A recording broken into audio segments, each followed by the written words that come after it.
রাসূলুল্লাহ বলেছেন, আমার আহলে বাইতের মহব্বত চাই, তখন আমি দেখব তোমরা কি রাজনৈতিক ক্ষমতার দিকে যাও নাকি আমার আহলে বাইতের মহব্বতের দিকে যাও। সেই আহলে বাইতের মহব্বতের মানুষগুলো থাকবে কম। আহলে বাইতে যারা ভালোবাসবে তারা টাকা পয়সায় কম হবে, তাদের রাজনৈতিক ক্ষমতা কম হবে।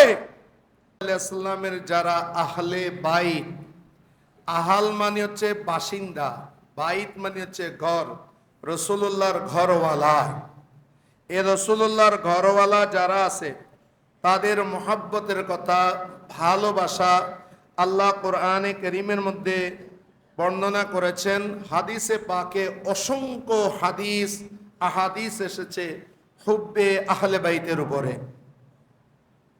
আমি যে আয়াতে কারিমা তেলাওয়াত করেছি, এই আয়াতে কারিমা বুঝার জন্য আমাদেরকে কোরআনে কারিমে একটু সামনে যেতে হবে। অর্থাৎ আমি 22 নং আয়াত থেকে শুধু অনুবাদ করে যাচ্ছি এই নিচের অংশটা বোঝার জন্য। তারা জালিমিনা, 22 নং আয়াত আল্লাহ বলছেন, মুশফিকিনা মিম্মা কাসাবু ওয়া হুয়া ওয়াকিউম বিহিম। আপনি জালেমদেরকে দেখবেন তারা নিজেদের উপার্জন সময়ের কারণে দারুণ ভীতিতে থাকবে। হাসরের ময়দানে যারা জালেম তাদের কর্মের কারণে, গুনার কারণে, শিরিকের কারণে, আল্লাহকে না মানার কারণে হাসরের ময়দানে তারা বড় বড় ভীতির মধ্যে থাকবে।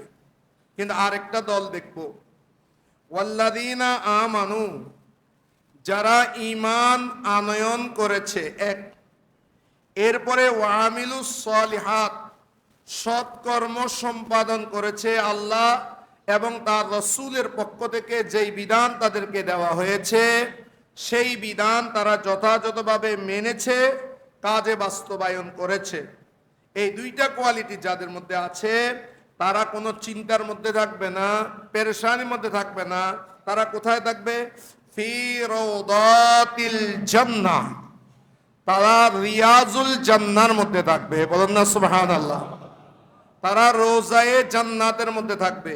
আমি কোরআন শরীফের আয়াতটা আবার পড়ছি, সূরা শুরা আয়াত নাম্বার 22, ওয়াল্লাযীনা আমানু ওয়া আমিলুস সলিহাতি, যেই অবস্থার মধ্যে জালেমরা বড় ভীতির মধ্যে থাকবে তাদের কৃতকর্মের কারণে, সেই অবস্থার মধ্যে যারা ঈমানদার এবং নেক আমল করেছে, ভালো কাজ করেছে, তারা থাকবে ফি রাউদাতিল জান্নাহ।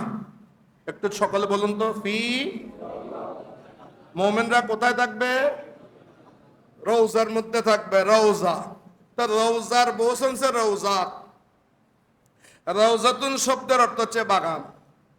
আচ্ছা, মুমিনরা যদি বাগানে থাকে, জান্নাতের বাগানে, রওজাতুল জান্নাতের মধ্যে থাকবে, একটু তাহলে চিন্তা করেন তো আমাদের নবীজি কোথায় থাকবে? সূরা শুরা শরীফ 22 নম্বর আয়াত, মুমিনরা থাকবে রওদাতিল জান্নাহ। তো মুমিনরা যদি রওজাতুল জান্নাতে থাকে তাহলে নবী কোথায় থাকবে? আলা জান্নাতে থাকবে না? একটু জোরে বলেন না, কোথায় থাকবে? তাহলে মুমিনদের ক্ষেত্রে যদি কোরআন রওজাতুল জান্নাহ বলে, আমরা কি বলতে পারি না নবীজির রওজা শরীফ? নবীজির কবরকে আমরা কি বলি? রওজা বলি না? কিন্তু আমাদের দেশে এই কথাটা আমি বারবার কেন আপনাদেরকে বলছি, কারণ আছে। আমাদের দেশে যেই সমস্ত ব্যক্তিদের জন্ম হয় 81 সালে, তার বাপের ইন্তেকাল হয়, বাপ শহীদ হয় 71 সালে, এই শ্রেণীর মোল্লারা, ওই মতের মোল্লারা বলেছে রাসূলুল্লাহর কবরকে কবরে বলতে হবে, রওজা বলা যাবে না। কোরআন মুমিনদেরটাকে বলতেছে রওজা, তো নবীটা কি হবে? আরে নবী তো আলা মাকামে থাকবে। সেই জন্য আমরা সুন্নি ওলামায়ে কেরাম, সুন্নি জনসাধারণ, আমাদের জবান দিয়ে কবর আসে না, কবর বলা জায়েজ আছে, কিন্তু আমরা বলি রওজায়ে নবী, রাসূলুল্লাহর রওজা শরীফ। এটা আদব। আমাদের পূর্বপুরুষরা আমাদেরকে সেটা শিখিয়েছে। এটা হলো আদব, আদবে মুস্তফা। আজকেও ছোট ছেলেদেরকে বলেছি, আমার যদি হয় বলবা যে চুল, হুজুরের চুল, হুজুরের দাড়ি, কিন্তু এই দাড়িটা যদি আমার নবীর দিকে নিসবত করো, তখন বলতে হবে দাড়ি মোবারক, চুল মোবারক, হাত মোবারক। বলার সময় ইজ্জতের সাথে বলতে হবে। তো মুমিনরা থাকবে রাউদাতুল জান্নাহ লাহুম, সেখানে তাদের জন্য কি থাকবে? লাহুম মা ইয়াশাউনা ইনদা রাব্বিহিম, তাদের জন্য সেখানে আল্লাহ তাদের রবের কাছে তারা যা চাইবে, যা চাইবে, তারা যা যা চাইবে সব তাদের প্রভুর কাছ থেকে তারা পাবে। যালিকা ফদলুল কবীর, যালিকা হুয়াল ফদলুল কবীর, এটাই হচ্ছে বড় সফলতা, বড় অনুগ্রহ। বলুন না সুবহানাল্লাহ। আল্লাহর কাছে যা চাওয়া তাই আল্লাহর কাছ থেকে পাওয়া, রওজাল জান্নাহ। এখন প্রশ্ন হলো, এই ফৌজুল কবির যেটা আল ফদলুল কবির, আল ফৌজুল কবির, আল ফদলুল কবির, রওজাতুল জান্নাহ, এই সবগুলো মুমিনরা পেয়েছে কার মাধ্যমে? এতক্ষণ যেটা বললাম, একটা ফরিক তারা জাহান্নামের মধ্যে থাকবে, চিন্তার মধ্যে থাকবে, আর এক ফরিক রওজাতুল জান্নার মধ্যে থাকবে। তো এরা যে জান্নাতুল মধ্যে থাকি আল ফৌদুল কবিরের মালিক হবে, কার উসিলায় পেয়েছেন?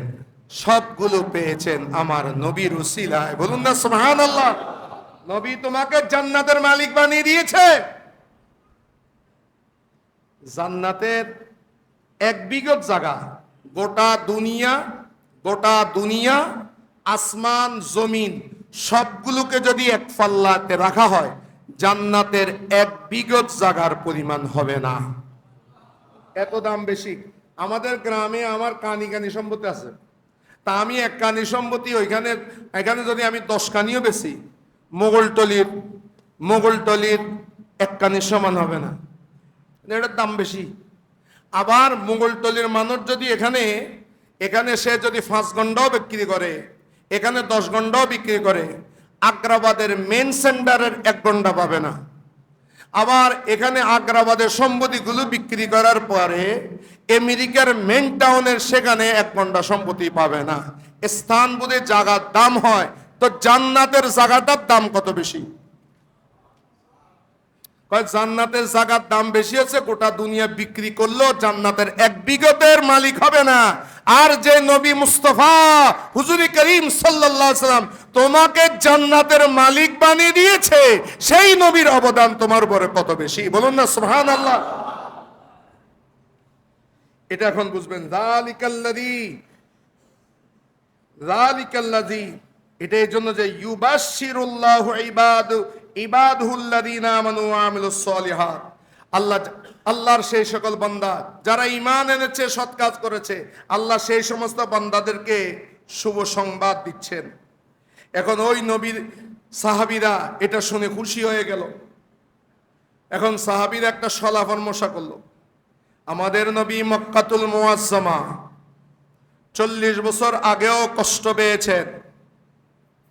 40 বছরের হায়াতে পাকের পরে নবুয়তের যখন এজাহার হয়েছে, মুসলমানরা আগে, মুশরিকরা আগে নাম দিয়েছে আল আমিন, কিন্তু যখন এক খোদার দাওয়াত দিয়েছে, তখন তারা রাসূল করিম সাল্লাল্লাহু আলাইহি ওয়াসাল্লামকে পাথর নিক্ষেপ শুরু করে দিল, নির্যাতন শুরু হলো।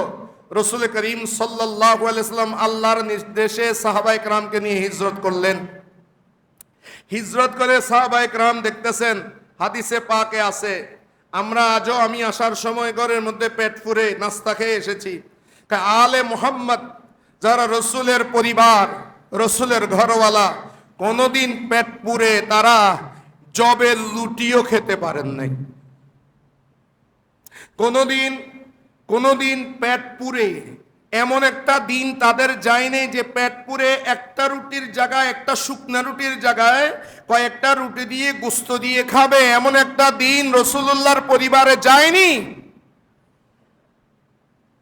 সাহাবী এসে রাসূলুল্লাহকে বলতেছে, ইয়া রাসূলুল্লাহ, ইয়া হাবিবাল্লাহ, 3 দিন পর্যন্ত কিছুই খাইনি, সে দেখাচ্ছে, তার জুব্বা উঠিয়ে দেখাচ্ছে যে তার পেটের মধ্যে পাথর লাগানো আছে।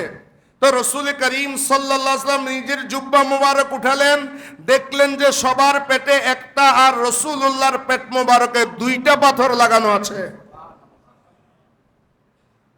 এই কষ্ট যখন তারা দেখেছে, রসুল করিম সাল্লাল্লাহু আলাইহি ওয়াসাল্লাম অনেকদিন যেত, কয়েকদিন পর্যন্ত রাসূলুল্লাহর ঘরে, আহলে বাইতের ঘরের মধ্যে চুলা জ্বলতো না। তখন সাহাবায়ে কেরাম পরস্পরের মধ্যে মিটিং করলো, আমাদের নবী দিন, ধর্ম, মিল্লাত, মাযহাব প্রচারের জন্য এই জিহাদের রণাঙ্গনে যাওয়ার জন্য অনেক শ্রম, অনেক কষ্ট করছেন, কিন্তু রসুল করিম সাল্লাল্লাহু আলাইহি ওয়াসাল্লাম আওলাদে পাক বেশি, তার আল বেশি, ওনাদের পরিচালনা করা রসুল করিম সাল্লাল্লাহু আলাইহি ওয়াসাল্লামের জন্য কষ্টকর হয়ে যাচ্ছে। তখন সাহাবায়ে কেরাম নিজেদের থেকে কিছু চাঁদা করে বা নিজেরা কিছু মাল সংগ্রহ করলেন। এই সংগ্রহকৃত মাল নিয়ে রাসূলুল্লাহর দরবারে আসলেন, এসে বললেন, ইয়া রাসূলুল্লাহ, ইয়া হাবিবাল্লাহ, আপনার আয়ের তুলনায় ব্যয়ের পাল্লাটা বেশি, আমরা খুশি মনে এইটুকু ক্ষুদ্র উপহার আপনার দরবারে পেশ করছি। আপনি যদি এই উপহার গ্রহণ করে, এই আমাদের থেকে এই উপঢৌকনটা আপনি গ্রহণ করে আমাদেরকে ধন্য করতেন, তাহলে আমরা বড় খুশি হব ইয়া রাসূলুল্লাহ। আমার নবীজি যখন ওই তাদের দেওয়া উপহারগুলো সাহাবায়ে কেরামের ইজ্জত বাড়ানোর জন্য গ্রহণ করতে গেলেন, তখনই আল্লাহ রাব্বুল আলামিন কোরআনে কারীমের এই আয়াতে কারিমা নাজিল করে দিলেন, কুল, হে নবী, আপনি তাদেরকে বলে দিন, আপনি সাহাবীদেরকে বলে দিন, সাহাবায়ে কেরামের মাধ্যমে কিয়ামত পর্যন্ত যত মুমিন আসবে সকলকে আপনি বলে দিন, গোটা জাতিকে বলে দিন, লা আসআলুকুম আলাইহি আজরা, ইসলাম প্রচারের বিনিময়ে আমি তোমাদের কাছে কোনো প্রকারের পারিশ্রমিক চাই না, তবে আমি তোমাদের কাছে একটা চাই, সেটা কি? ইল্লাল মাওয়াদ্দাতা ফিল কুরবা, আমার গরীব যারা আছে, আমার নিকট আত্মীয় স্বজন যারা আছে, আমার আলী, আমার ফাতেমা, হাসান, হুসাইন, আমার আহলে বাইত, আজওয়াজে মুতাহহারাত, হাশিমি বংশের মধ্যে যারা আছে, তাদের ভালোবাসাটাই, তোমরা তাদেরকে ভালোবাসবা, এটাই আমি তোমাদের কাছে চাচ্ছি। বলুন না সুবহানাল্লাহ। এটাই আমি তোমাদের কাছে চাচ্ছি। তো রাসূল করিম সাল্লাল্লাহু আলাইহি ওয়াসাল্লাম আমাদের কাছে আহলে বাইতের মুহাব্বত চেয়েছেন। এখন মুহাব্বত কেন চেয়েছেন? কারণ মুহাব্বতের ঘাটতি করার জন্য মুমিনদের মধ্যে কিছু ব্যক্তিরা আহলে বাইতের উপরে পার্থিব স্বার্থের জন্য তরবারি আনবে। আপনারা দেখেছেন, এক ব্যক্তি, মানুষ আহলে বাইতের উপরে তরবারি কখন উঠায়? দুনিয়াবি স্বার্থে, রাজনৈতিক ফায়দা লুটার জন্য। কারবালার ইতিহাস, এটা ছিল সিয়াসি, এটা কোনো ইমানি দ্বন্দ্ব ছিল না, এটা সিয়াসত কায়েম করার জন্য এজিদ বল প্রয়োগ করেছে। আর আপনারা আজকে দেখেন, সিয়াসি কার্যক্রম করার জন্য কত বড় জালেম এজিদের বংশ, সেই নাম হচ্ছে সুলাইমান অ্যানালাইসিস, বহুত বড় গবেষক। তো গবেষণা করে কি বলল? শুধু আমাদের দলের ব্যক্তি, ওই ব্যক্তির নাম সংসদে উচ্চারিত হয়েছে, স্বরাষ্ট্রমন্ত্রী তার বিবৃতি তুলে ধরেছেন, সংসদে এটার মধ্যে হট্টগোল হয়েছে। ওনারা দাবি করেছেন ওনাদের কর্মীরা এই সমস্ত কাজ করে না, ওনারা যা করেন সব হালাল, নেকায় মোতাতে শুরু করে ইত্যাদি বলা হয়েছে যে শুধু ওই দলের ব্যক্তিরাই পরকিয়া করে তা নয়, বলতে বলতে এমন পর্যায়ে গেছে সাহাবায়ে কেরামও নাকি পরকিয়া করতেন। এবং তা নয়, তাও বলেছেন নবীরাও এই ধরনের কাজ করতেন, কারো স্ত্রীকে দেখলে ওদের ভালো লাগতো আর বলতেন তোমার বউটা আমাকে দিয়ে দাও। এগুলো ইসলামকে ক্ষমতার জন্য যে ইসলাম, আমি এতটুকু একটা নমুনা দিলাম, ক্ষমতার জন্য যে ইসলামকে বিক্রি করে দেওয়া যায়, এটা এজিদ থেকে শিখতে হবে।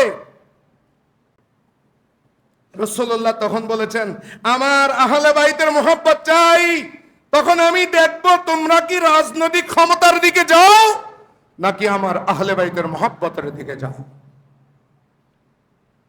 সেই আহলে বাইতের মুহাব্বতের মানুষগুলো থাকবে কম।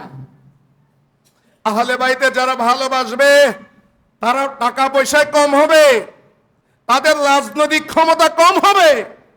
হযরত আব্দুল্লাহ ইবনে ওমর, হাদিসে পাকের মধ্যে আছে, আব্দুল্লাহ ইবনে ওমর এজিদের ক্ষমতা, এজিদের খেলাফত মানে নাই। এরকম শীর্ষের মধ্যে 4 জন ব্যক্তি আছে। এক, ইমামে হুসাইন রাদিয়াল্লাহু তাআলা, মদিনার গভর্নর নোমান বিন বশির তাকে ডেকে এনেছে এজিদের ক্ষমতা গ্রহণ করার জন্য। সংক্ষেপে বলি, 3 জন মদিনা শরীফে থেকে ওনারা বুঝতে পেরেছেন আমাদেরকে তলব করা হবে। ওনারা চলে গিয়েছেন মক্কাতুল মুআজ্জামার মধ্যে, ইমাম হুসাইনকে ডাকলেন। ইমাম হুসাইন বলে, না, আমাকে খলিফা ডেকেছে, আমি যাব, আমি শের খোদা মওলা আলীর ছেলে। সুবহানাল্লাহ বলুন না, আমি তো বিতে নই, আমি তো শের খোদা মওলা আলীর রক্ত মোবারক, খুন মোবারক আমার গায়ে। সেখানের মধ্যে ইমামে হুসাইনকে যখন ইয়াজিদের এই লম্পটের পাপিষ্টের খেলাফত মেনে নিতে বলা হয়েছে, ইমাম হোসেন প্রত্যাখ্যান করলেন।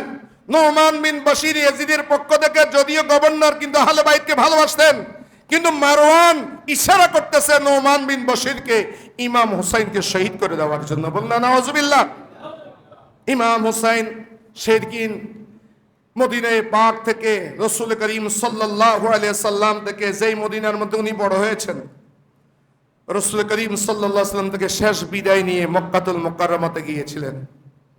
আর বাকি 3 জন, একজন হচ্ছে আব্দুল্লাহ ইবনে জুবায়ের সাহাবী, যাকে হাজ্জাজ বিন ইউসুফ, ওই ইয়াজিদের শাসনকর্তা হাজ্জাজ বিন ইউসুফ, উমাইয়া খলিফা, হাজ্জাজ বিন ইউসুফ হেরেমে পাক মক্কা শরীফের সামনে, মক্কা শরীফের সামনে যেখানে বলা হয়েছে কোন কাফের যদি সেখানে প্রবেশ করে, কোন মুমিন যদি সেখানে প্রবেশ করে, তাকে কোনো প্রকার আঘাত করা যাবে না, সেই মক্কাতুল মুকাররমার মধ্যেই, প্রাঙ্গণেই আব্দুল্লাহ ইবনে জুবাইরকে শহীদ করা হয়েছে।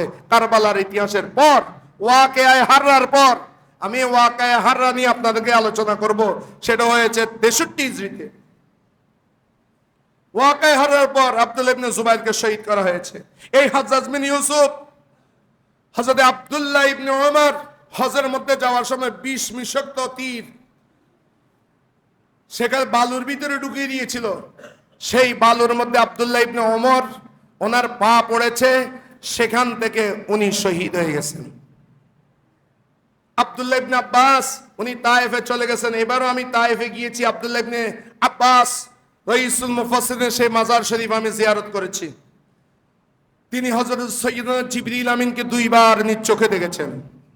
সেই কারণে পরবর্তীতে উনি অন্ধ হয়ে গেছেন। আব্দুল্লাহ ইবনে আব্বাস, এই 4 জন ব্যক্তি, ইমামে হুসাইন, আব্দুল্লাহ ইবনে জুবাইর, আব্দুল্লাহ ইবনে ওমর, আব্দুল্লাহ ইবনে আব্বাস, ওনারা এজিদের ক্ষমতাকে প্রত্যাখ্যান করেছেন।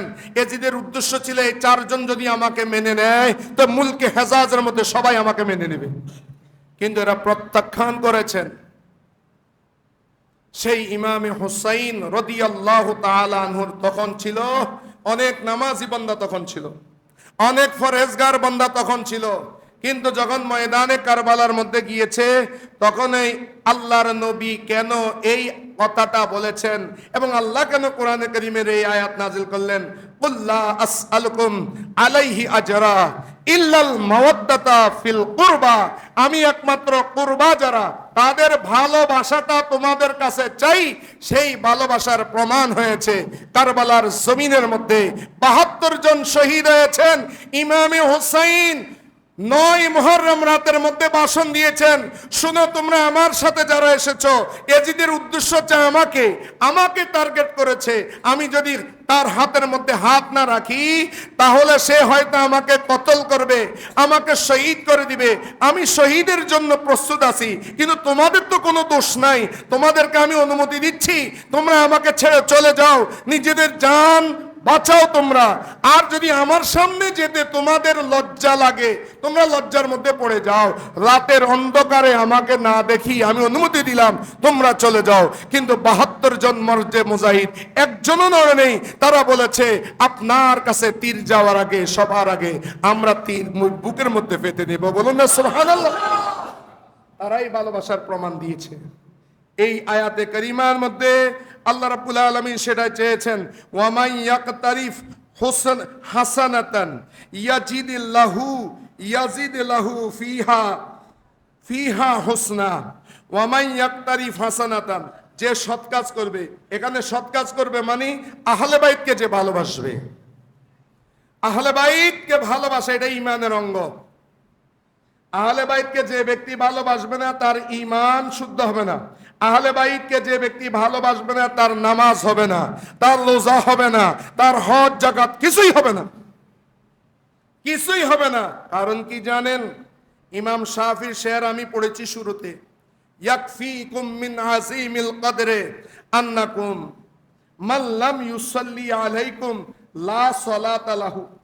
ইমাম শাফির মতে নামাজের মধ্যে যে আমরা দুরূদ শরীফ পড়ি, এটা ইমাম শাফির মতে পড়াটা ওয়াজিব, আর আমাদের মতে এটা হলো সুন্নত। আমাদের মতে সুন্নত। এই আপনারা যে দুরূদ শরীফ পড়েন, এটাকে আমাদের দেশের মোল্লারা নাম দিছে দুরুদ ইব্রাহিমী। কারণ এখানে তো রাসূলুল্লাহর নামও আছে, আহলে বাইতের নামও আছে। এটা তো দুরুদে আহলে বাইত বলা উচিত ছিল, এটা তো দুরুদে মুহাম্মদী বলা উচিত ছিল। কিন্তু আমাদের দেশের মোল্লারা এটার নাম দিয়েছে দুরুদি ইব্রাহিমী। কিন্তু দুরুদি ইব্রাহিমী বলতে কোরআন হাদিসের কোনোখানে নাই। দুরুদে ইব্রাহিমী বলতে কোরআন হাদিসের কোনোখানে এটার নাম দুরুদি ইব্রাহিমী নাই।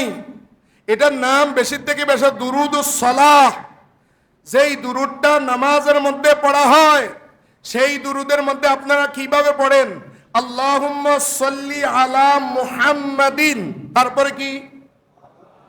আবার বলেন, তারপরে কি? তাহলে ওয়ালা আলী, আবার বল ওয়ালা আলী, ওয়ালা আলী মুহাম্মদ, আলে মুহাম্মদের উপরে দুরুদ পড়তে হয়। আর যে ব্যক্তি আলে মুহাম্মদের উপরে দুরুদ শরীফ পড়েনি, সেই ব্যক্তির নামাজ তো পরিপূর্ণ হয়নি। আমাদের মতে নামাজ পরিপূর্ণ হয়নি, আর ইমাম সাহেবের মতে নামাজই হয়নি। তাহলে প্রত্যেক নামাজে আহলে বাইতকে সালাম দিতে আমরা পড়ি কিন্তু বুঝি না। সেই জন্য মনে রাখবেন, এই আহলে বাইতকে ভালোবাসবেন। আহলে বাইত এটা হলো আমাদের ঈমানের অঙ্গ। আহলে বাইতকে যদি ভালো না বাসেন তাহলে আপনার ঈমান অপরিপূর্ণ। ঈমান যদি অপরিপূর্ণ হয়ে যায় আপনি এজিদি হয়ে যাবেন। এজিদের নামাজ ছিল, কিভাবে তারা ইমাম হুসাইনকে জবাইও করেছে, আবার সেই দিন আবার তারা নামাজও পড়েছে। সেখানে মধ্যে জমাত দুইটা হয়েছে, একটার মধ্যে 22,000। সেই জন্য অনেক সময় বেশি সংখ্যা দেখে লাভ হবেন না। বেশি সংখ্যা থাকলে যে তারা হক দল আছে, এটা কোনোদিন প্রমাণিত নয়। এরকম যদি বেশি দল হয়ে থাকে, অনেক সময় আমরা নামাজ পড়ি হিন্দুদের কুম্ভ মেলা, ভারতের কুম্ভ মেলা হয়। কুম্ভ মেলার মধ্যে লক্ষ লক্ষ লক্ষ লক্ষ মানুষ হয়, আর আমাদের ওয়াজ মাহফিলের মধ্যে কয়েকজন মানুষ হয়। সেই জন্য ওয়াজ মাহফিলটা না হোক আর কুম্ভ মেলা হোক এটা বলা যাবে না।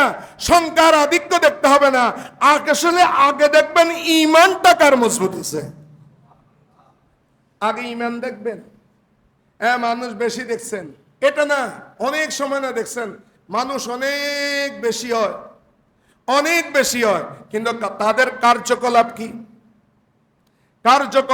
তাদের আকীদা কি? তাদের বিশ্বাস কি?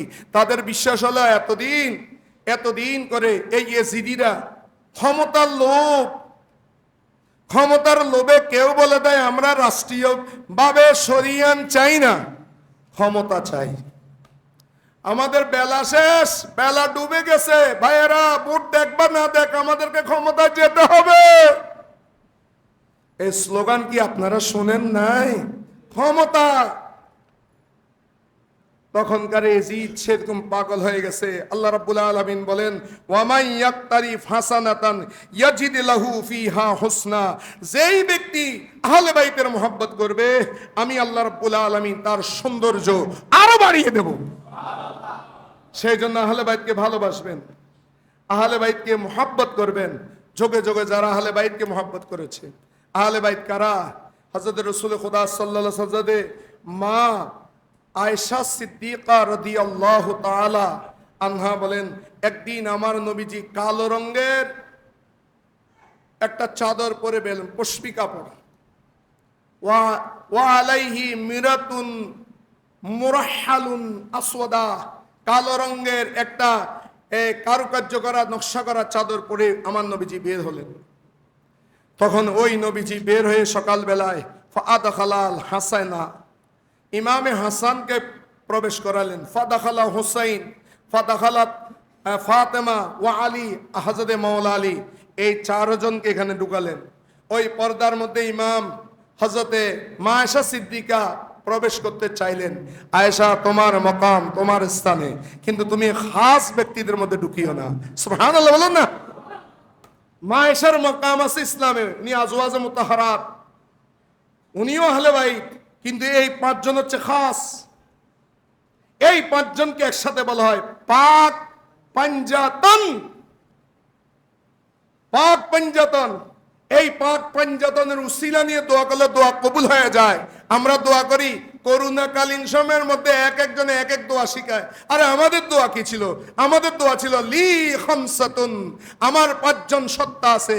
লি খামসাতুন উতফি বিহা হাল্লাল ওয়াবাইল হাতেমা আল মুস্তাফা, মুস্তাফা রাসূল খোদা, ওয়াল মুরতাদা হযরতে মাওলা আলী শের খোদা, ওয়াল মুরতাদা ওয়াবনহুমা, তাদের দুই সন্তান হাসান হোসেন, ওয়াল ফাতেমা, আরেকজন সে মা ফাতেমা। এই পাক পঞ্জতন, এই পাক পঞ্জতনের মোহাব্বত, পাঁচটা সত্তা যাদের দেহটা পাক, তারা নূর, এমন নূর। আরে মা বোনদের তো হায়েজ নেফাজ হয়, হায়েজ নেফাজ যদি না হয়, হায়েজ যদি না হয়, মা বোনদের সন্তান হয় না। যেই বোনটার হায়েজ হবে না, ঋতুস্রাব হবে না, সেই বোনটার সন্তান হবে না। কিন্তু আল্লাহ রাব্বুল আলামিন হযরতে মা ফাতেমাতুজ জাহরা রাদিয়াল্লাহু তাআলা আনহাকে পাঁচজন সন্তান দিয়েছেন। হাসান, হুসাইন, মুহসিন, জয়নব, উম্মে কুলসুম। পাঁচ সন্তানের মা হয়েছেন হযরতে মা ফাতেমাতুজ জাহরা রাদিয়াল্লাহু তাআলা। মা ফাতেমা জাহরার আরেক নাম হচ্ছে তৈয়বা, তাহেরা। উনি এমন তৈয়ব, এমন পুত পবিত্র, পাঁচ সন্তানের জননী হয়েছেন, কিন্তু আল্লাহ রাব্বুল আলামিন মা ফাতেমাকে হায়েজ নেফাজ দেন নাই। পাক পঞ্জতনের এরা তো নূর। তেরে নসলে, আলা হযরত বলেছেন, তেরে নসলে পাক মে হে बच्चा बच्चा नूर का, तू है आईने नूर तेरा सब घराना नूर का। या रसूल अल्लाह, আপনি হচ্ছেন নূরের আইন, আসল নূর তো আপনি, আপনার ঘরওয়ালা এক একজন নূর। সেই কারণে হযরত উসমানকে বলা হয় উসমান জিন নূরাইন, দুই নূরের মালিক। ওনাকে দুই নূরের মালিক কেন বলা হয়? নূর দুইটা কোথায়? ভাই, একটা ডাইন হাতে থাকতো, একটা বাম হাতে থাকতো, ওই নূর সেই নূর নয়। হযরত উসমান জিন নূরাইন আমার নবীর দুই মেয়েকে শাদী করেছেন। একজন হচ্ছে মা রুকাইয়া, আরেকজন হচ্ছে উম্মে কুলসুম। এই দুইজন রাসূলুল্লাহর বেটিকে বিয়ে করার কারণে সমস্ত সাহাবায়ে কেরাম হযরত উসমানকে বলতো জুন নূরাইন, দুই নূরের মালিক। বলুন না সুবহানাল্লাহ। আর আমাদের দেশে যত ধর্মের মানুষে আছে, যত ফেরকার মানুষ আছে, ওয়াবি, মদুদি, সুন্নি, রাফেজি যা আছে, সবগুলো বলে ওসমান জিন নূরাইন। ওসমানকে দুই নূরের মালিক কেন বলো? দুই নূরের মালিক বলে উনি রাসূলুল্লাহ দুই বেটিকে শাদী করেছেন। তো রাসূলুল্লাহ দুই বেটি যদি শাদী করে থাকে, দুই নূরের মালিক হয়, তো রাসূল কি? রাসূল মাটি। রাসূলুল্লাহর দুই বেটি হলো নূর, রাসূল কি? আরে মাদ্রাসার নাম হচ্ছে নুরানি মাদ্রাসা, কায়দার নাম হচ্ছে কি? নুরানি কায়দা। মাদ্রাসার নাম দিছে নুরানি মাদ্রাসা, কায়দার নাম নুরানি কায়দা। হুজুরা জর্দা খাবে, জর্দার নাম নুরানি জর্দা। জর্দার মধ্যে নূর আছে, কায়দার মধ্যে নূর আছে, মাদ্রাসার মধ্যে নূর আছে, নবীর মধ্যে নূর নেই। আল ইসলাম নূর বলেন না, আল ইসলাম নূর ওয়াল কুফরু যুলুমাত। ইসলামে নূর আছে, সব কানে নূর আছে। যেটাকে আল্লাহ নিজে যাকে নূর বলছে সেটাকে নূর কেন বলো না? কদ জাকুম মিনাল্লাহি নূর, সুবহানাল্লাহ বলুন না। সেই নূরের সন্তানগুলো এক একজন নূর।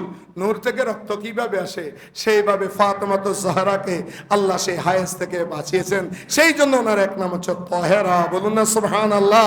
ওই পাক পঞ্চদনকে ভালোবাসলে, তাদের মুহাব্বত করলে, তাদের উসিলা নিয়ে দোয়া করলে আল্লাহর দরবারের মধ্যে দোয়া কবুল হয়। আমরা গোটা বছর প্রত্যেক দিন 5 ওয়াক্ত নামাজে তাদেরকে স্মরণ করি, তাদেরকে সালাম দিই। প্রত্যেকটা নামাজে দিতে হবে মুমিনদেরকে আল্লাহুম্মা সাল্লি আলা মুহাম্মাদিন ওয়া আলা আলি মুহাম্মদ কামা সাল্লাইতা আলা ইব্রাহিমা ওয়া আলা আলি ইব্রাহিম ইন্নাকা হামিদুম মাজিদ। আল্লাহুম্মা বারিক আলা মুহাম্মাদিন ওয়া আলা আলি মুহাম্মদ। এই আলে মুহাম্মদকে এখানে আপনি করেছেন, মুহাম্মদ রাসূলুল্লাহকে 2 বার স্মরণ করেছেন। আবার আত্তাহিয়াতুর মধ্যে পড়তে হবে আসসালামু আলাইকা আইয়ুহান নাবিয়্যু, ওইখানে নবীকে সালাম দিয়েছেন ওয়া রাহমাতুল্লাহি ওয়া বারাকাতুহু। আসসালামু আলাইনা ওয়া আলা ইবাদিল্লাহিস সালিহিন। ইবাদুল্লাহিস সালিহিন দ্বারা তো আহলে বাইতরাও আছে, বলুন না সুবহানাল্লাহ। সেখানেও আহলে বাইতকে সালাম দিয়েছেন। এই 3 বার যদি আহলে বাইতকে স্মরণ না করেন আপনার নামাজ হবে, এগুলো ফালাই দেন যারা। সেই জন্য এই আহলে বাইতকে মুহররমুল হারামে কি জন্য করবেন? যেহেতু মুহররমুল হারামের মধ্যে 10 তারিখ ইমামে আলে মুকাম ইমামে হোসাইন শহীদ হয়েছে। ইমাম হযরতে মা ফাতেমা, হাসান, হুসাইন সকলকে স্মরণ করবেন। আল্লাহ রাব্বুল আলামিন সে আহলে বাইতকে ভালোবাসার আল্লাহ আমাদেরকে তৌফিক দান করুন। আগামী জুমাবার পবিত্র আশুরা, আগামী জুমাবার পবিত্র আশুরা। তা আশুরা উপলক্ষে আমাদের কর্তব্য কি? আশুরা উপলক্ষে আমাদের অনেক দায়িত্ব আছে। সেই দায়িত্বের মধ্যে অন্যতম হচ্ছে 5 ওয়াক্ত নামাজ। তো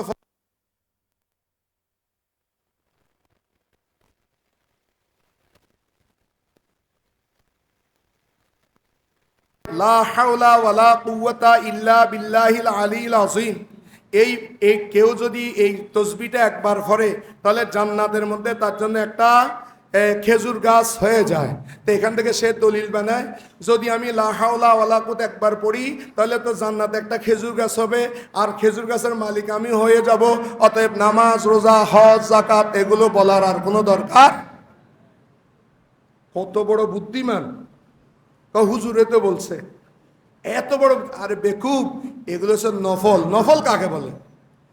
দোকানের মধ্যে যাও, ওই আমাদের এখানে হোটেল আছে না, হোটেলে যাও, 2টা পরোটা একটা বাজি খাইবা। বাজির অর্ডার দেওয়ার পরে বাজি শেষ হয়ে গেলে বলছে আর একখানা তোলা দাও, কেন জোল দাও। জোল দিব না? না দিব। জোল কখন দিবে? আগে আদার অর্ডার দিলে, আগে আদা খাইলে না তারপরে জোল দিবে বেকুব। আজ যদি বলেন আরো 2 পরোটা দাও, একখানা জোল দাও, দিবনি জোল না মাইট দিবে। হ্যাঁ, আগে বেটা ফরজ আদায় করবি, ফরজ আদায় করার পরে তখন পড়বি, তখনই তো জান্নাতি হবি। এই ফরজ আল্লাহ দরবারে কবুল হওয়ার জন্য হালাল খাইতে হবে, রিজকে হালাল লাগবে। সবগুলো দেশে যাচ্ছে, একটা আরেকটার সাথে লাগানো। লা হাওলা ওয়ালা কুওয়াতা পড়ছো, একবার পড়ছি কবুল কি হয়ে গেছে, আরেকজন হক মারি গেছে তো কবুল হবে না। মা বাপকে কষ্ট দিয়েছো, কবুল হবে না।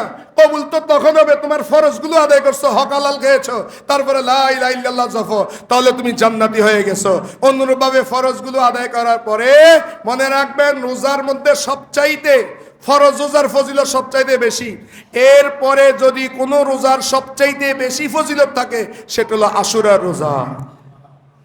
এই আশুরার রোজা রাখবেন 2 দিন, কারণ আশুরার 10 তারিখের মধ্যে ইহুদিও রাখবে, নাসারারাও রাখবে। আপনাদের জাত ভাই, মুসলমানদের ভাই তো এখন মুসলমান না, মুসলমানদের ভাই মেসি, নেইমার, ওরা। আর্জেন্টিনা ফিলিস্তিনের মানুষের বিপক্ষে দাঁড়িয়েছে। 50,000 ছেলেকে মারার পিছনে আর্জেন্টিনার সহযোগিতা ছিল। এই আর্জেন্টিনার জন্য পাগল আমাদের বাঙালি মুসলমানরা।